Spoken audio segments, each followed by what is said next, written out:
Goeiedag, ek groet jou in die wonderlike naam van Jesus Christus, ons koning. Ek hou aan jou voor 'n gedeelte uit Johannes hoofstuk 4 en ek praat met jou oor ek en mense wat anders is. Ek en mense wat anders is. Ons lees net vers 1 tot 9.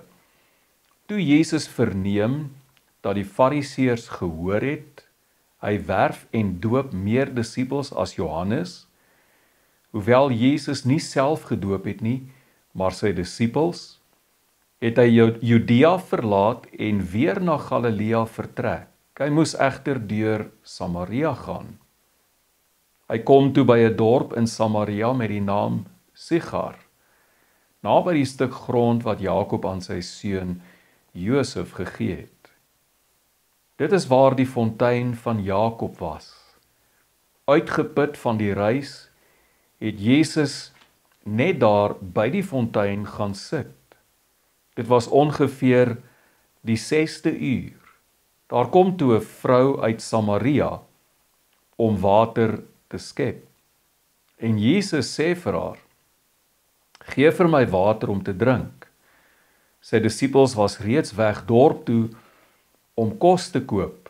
Die Samaritaanse vrou sê toe vir hom, "Hoe is dit moontlik dat u, wat 'n Jood is, vir my, 'n Samaritaanse vrou, water vra om te drink? Jode meng immers nie met Samaritane nie."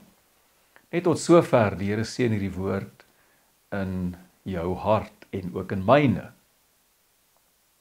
Die doel met Johannes 4, binne die konteks van Johannes se evangelie, is om jou en my, die leser, by Jakob se fontein te kry, waar 'n Samaritaanse vrou kom water skep. En die gesprek tussen Jesus en hierdie vrou ontbloot haar dieper dors. 'n Dors wat nie geles kan word deur die water uit Jakob se fontein nie. Nou Jakob het 12 seuns gehad. Uit hierdie 12 seuns is die 12 stamme van Israel, ja, God se volk, gebore. Jakob was die vader van Israel, die vader van God se volk in die Ou Testament. En Jakob het ook 'n fontein gehad, waar God se volk kon kom water drink. Maar die water uit Jakob se fontein het net hulle fisiese dors geles en vir hulle bios, met ander woorde biologiese lewe gegee. Lewe is nie moontlik sonder water nie. En die water uit Jakob se fontein het lewe, biologiese lewe, vir God se volk gegee. Nou, die doel met Johannes 4, en dit is waarom hierdie hoofstuk so belangrik is in Johannes. Johannes 4 stel jou en my voor aan Jesus, die Jakob van die Nuwe Testament. In Jesus word God se volk, onthou Jesus het 12 disippels gehad. Jakob, die Jakob van die Ou Testament het 12 seuns gehad. Jesus het 12 disippels gehad. En in Jesus word God se volk opnuut bymekaar geroep, saamgeroep, maar ook uitgebrei om nie net Israeliete in te sluit nie, maar mense uit al die nasies van die wêreld. In Jesus kom God se Nuwe Testamentiese volk tot stand wat bestaan uit Jood en heiden. En net soos die Jakob van die Ou Testament 'n fontein gehad het Jesus, die Jakob van die Nuwe Testament, ook 'n fontein waar God se mense kan kom water drink. Maar die water uit Jesus se fontein les nie ons fisiese dors nie. Dit les ons dieper dors. En dit gee nie vir ons biologiese lewe nie. Dit gee vir ons zoe, ewige lewe. Want wie van die water drink, wat uit Jesus se fontein kom, sal in der ewigheid nooit weer dors word nie. Hierdie water is soos 'n fontein wat in ons opspring tot die ewige lewe. So Jesus is die Jakob van die Nuwe Testament, waar in wie God se Nuwe Testamentiese volk, bestaande uit Jood en heiden, tot stand kom. En hier sien ons dit vlak voor ons oë gebeur. Jesus, die Jakob van die Nuwe Testament, bied van sy water aan 'n vrou, nie 'n Jood nie, maar 'n Samaritaan. Wie was die Samaritane gewees? Kom ons dink 'n bietjie. Konings Saul, Dawid en Salomo het oor al 12 die stamme van Israel geregeer. Met ander woorde, oor die hele Israel. Maar toe Salomo se seun, Rehabeam, koning word, het Israel in twee geskeur. En Rehabeam het koning geword oor die suidelike ryk, wat bestaan het uit net twee stamme, naamlik Judea en Benjamin, en dit het bekend gestaan, hierdie suidelike ryk het bekend gestaan as Juda. Jerobeam het koning geword van die 10 stamme, die noordelike ryk, wat bekend gestaan het as Israel. En in 722 voor Christus het Salmaneser, die koning van Assirië, die noordelike koninkryk van Israel, die 10 stamme van Israel, het hy oorwin en hulle grondgebied ingeneem. En hy het baie van die Israeliete weggevoer van hulle grondgebied af. En hulle hervestig in Assirië en ook in Medië. Maar hy het verder gegaan as dit.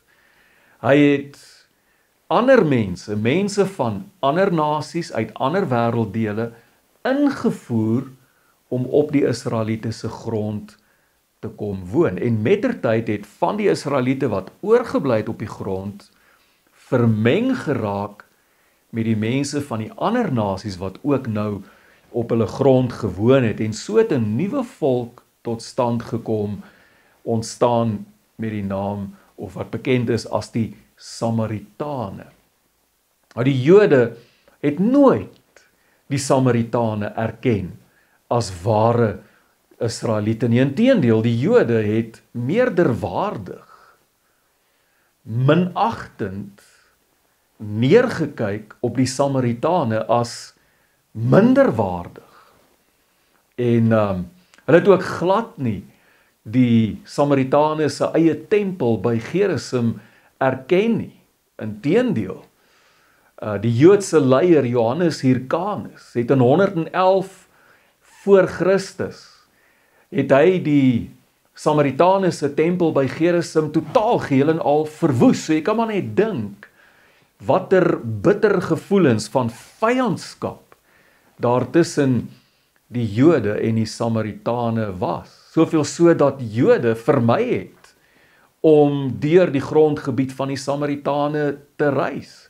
As hulle van Judea af na Galilea toe wou reis, sou hulle eerder 'n ompad vat. Hulle sou eerder om die grond. Dit was benede hulle om deur die Samaritane se grondgebied te reis.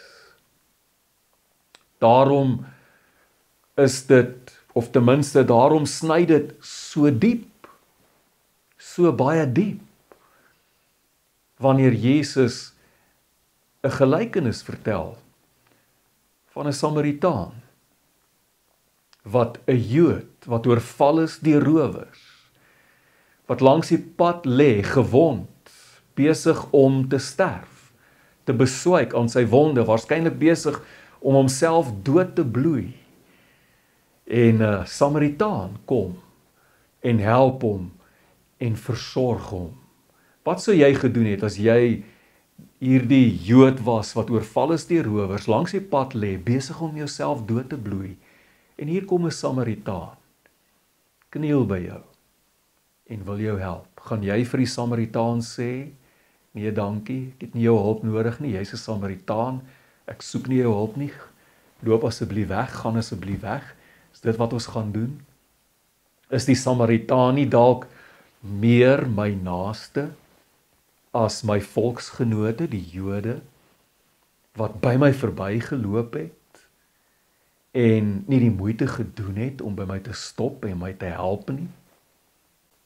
Daarom is dit ook soveelzeggend dat Jesus nie om Samaria, hy is besig om te reis van Judea af terug na Galilea toe, dat hy nie soos meeste ander Jode om Galilea reis, om Samaria reis terug na Galilea toe nie. Nee, hy loop deur, hy reis deur die grondgebied van die Samaritane. Maar Jesus gaan verder as dit.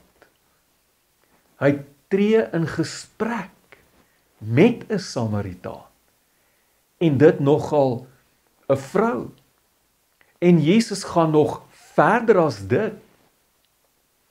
Hy bied vir hierdie Samaritaan, hierdie vrou, van sy water aan. Met ander woorde, hy nooi haar om deel te word van die ware Israel van God. Hy nooi haar om deel te word van God se volk. Jesus se andersheid, of die andersheid van die Samaritane, het hom nie afgesit nie. En jy moet mooi verstaan dat die kloof, die absolute kloof tussen Jesus se Joodsheid en hierdie vrou se Samaritaansheid staan op die voorgrond in hierdie verhaal. Maar wat doen Jesus? Hy bou 'n brug oor die kloof en hy knoop 'n gesprek met hierdie vrou aan. Hoekom? Want Genesis 1 vers 26 sê vir ons, God het die mens geskep na sy beeld. Na die beeld van God het hy hom geskep.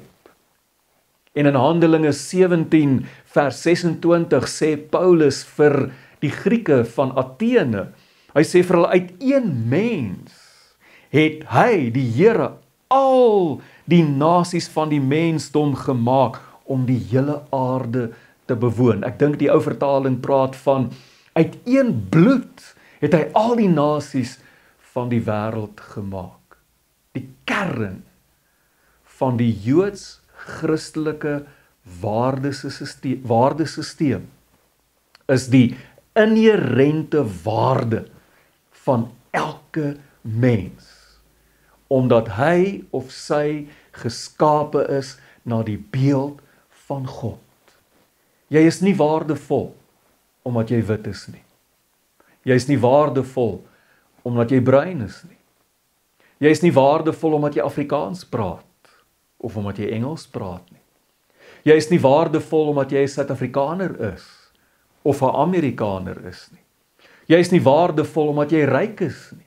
Jy is nie waardevol omdat jy in 'n splinternuwe motor rondry nie. Jy is nie waardevol omdat jy 'n man is of omdat jy jou eie besigheid het nie.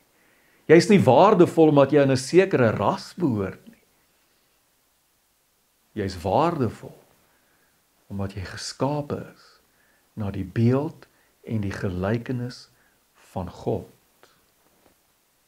En wanneer ek 'n ander mens se mensheid ontken, omdat hy of sy anders is as ek,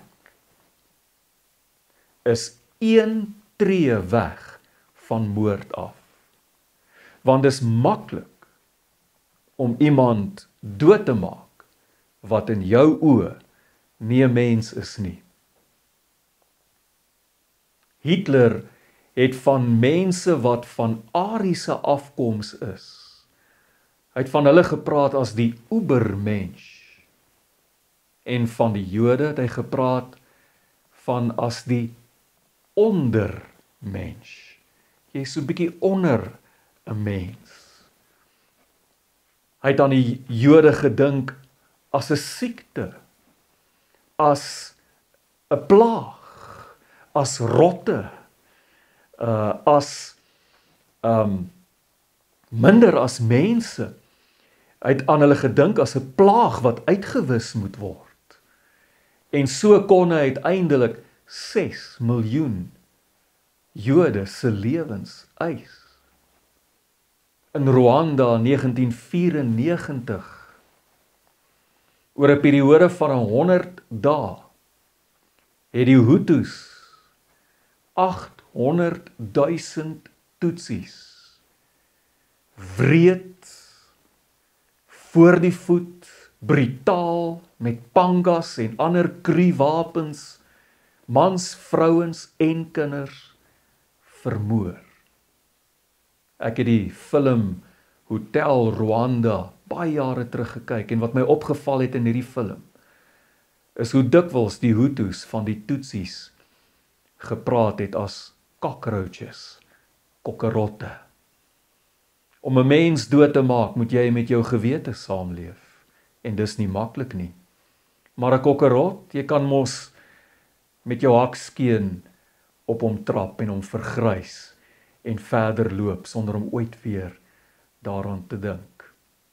Hier in Suid-Afrika het ek al hoeveel keer gehoor, swart mense het nie 'n siel nie, kan nie gered word nie. Het jy geweet in die laaste deel van die 1800s, begin 1900s, in Europa, swart mense in hokke langs diere tentoongestel om die ooreenkomste, sogenaamde ooreenkomste, aan te dui.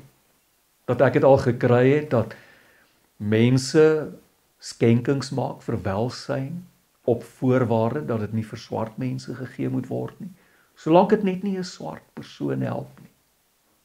Ek sal gee, maar dit mag nie vir 'n swart mens gaan nie. Net so is daar sommige swartes wat glo dat die essensie van, dat Ubuntu is die essensie van mens wees. En wit mense is nie in staat tot Ubuntu nie, so wit is nie mense nie. As jy so dink, so praat oor mense wat anders is as jy, is jy 'n haarbreedte weg van 'n volksmoord af. Ek herinner jou vandag, as jy 'n gelowige is, ons is volgelinge van Jesus Christus. Ek is nie 'n volgeling van 'n filosofie nie. Ek is nie 'n volgeling van 'n ideologie nie. Ek is nie die volgeling van 'n politieke leier nie. Ek is die volgeling van Jesus Christus. Hy is my koning. Dieselfde Jesus wat deur die gebied van Samaria, wat 'n brug gebou het na 'n Samaritaan toe, wat uitgereik het en 'n Samaritaan genooi het om deel van God se volk te word. Vanuit Jesus wil ek graag vir jou ten slotte net die volgende voorhou. Eerstens, moenie dat polarisasie jou teen mense wat anders is as ons polariseer nie. Jesus was 'n Jood, maar hy het nooit toegelaat dat die ander Jode se siening oor die Samaritane hom polariseer teenoor die Samaritane nie. Ons leef in 'n land waar ons politieke leiers 'n rasgedrewe politiek bedryf en die burgers van Suid-Afrika polariseer teenoor mekaar. Aan die ander kant Ons Afrikaners, is dit nie rondom ons braaivleisvure waar ons rasisme lewendig hou en op sosiale media nie. Pas op om gepolariseer te word teen ander mense. Kom ons wees volgelinge van Jesus, die Jood wat nie toegelaat het dat ander Jode hom teenoor die Samaritane polariseer nie. Tweedens, moenie mense vermy net omdat hulle anders is nie. Jesus het nie om Samaria geloop soos al die ander Jode nie. Hy het deur Samaria gestap en dit was onvermydelik dat hy met Samaritane te doen sou kom op sy reis. Hy het hulle nie vermy nie. Moenie mense vermy net omdat hulle anders is nie. Derdens, Jesus het 'n vrou gesien, hy het nie 'n Samaritaan gesien nie. Hy het 'n vrou gesien wat verlore is. Dis verstommend hoe vooroordeele jou blind kan maak vir 'n ander mens. Dat jy net die andersheid van hierdie ander mens raak sien en nie kan sien dat jy te doen het met 'n persoon met 'n gesig nie. Ons het, of ten minste ek was in die 90er jare pastoor gewees van 'n gemeente en ons het breinmense in die gemeente gehad. En daar was 4 sissies. En dit het my maande gevat om die 4, hulle was nie sissies nie, hulle was familie van mekaar. Maar dit het my maande gevat om die 4 familielede van mekaar te onderskei. Ek het nie besef hoe blind my vooroordeele my gemaak het nie. Om die waarheid te sê, ek het nie eers geweet dat ek vooroordeele het nie. En dit was eers toe ek by District 6 Museum ingestap het en daar gekonfronteer is deur die brutale realiteite van die verlede. En ek geween het soos iemand wat tot bekering kom. En die museum 2 keer weer besoek het daarna en elke keer geween het dat die skille van my oë afgeval het en ek mense se gesigte kon begin raak sien en besef dat ek nie te doen het met swartes of met bruines, met die massa nie, maar dat ek te doen het met 'n mens wat sy eie gesig het, 'n eie unieke persoon wat waardevol en kosbaar is omdat hy of sy geskape is na die beeld van God. En dan vierdens, andersheid veroorsaak 'n kloof tussen mense. Wat het Jesus gedoen? Jesus het die kloof oorbrug deur 'n gesprek te begin met hierdie vrou, 'n respekvolle gesprek met hierdie Samaritaanse vrou, iets wat geen Jood, 'n Jood sou dit nie gedoen het nie. Eerstens, die Jode het nie maklik met vrouens, nie openbaar met vrouens gepraat nie, wat nog te praat van 'n Samaritaan. En hier praat Jesus met 'n Samaritaanse vrou, en hy oorbrug die kloof. Hoekom sal ek en jy nie ook in sy voetspore volg, en die kloof wat tussen my en ander mense bestaan, omdat hulle anders is as ek. Hoekom sal ek nie ook die kloof oorbrug, 'n brug bou oor die kloof? Is dit nie die brug waarlangs die evangelie van Jesus Christus hierdie persoon kan bereik nie? Is dit nie die brug waarlangs hierdie persoon oor kan kom na my toe en my eie broer, iemand wat 'n vreemdeling was, 'n stranger, my eie broer, my eie suster, my vriend kan word in Christus Jesus nie? Is dit nie waartoe ons geroep is as gelowiges? Ek is 'n volgeling van Jesus. Hierdie Jesus wat gesê het, gaan dan heen en maak disippels van al die nasies. Mag die Here ons help in ons land om brûe te bou brûe waarlangs die evangelie mense kan bereik omdat hulle kosbaar is in die oë van die Here. Amen.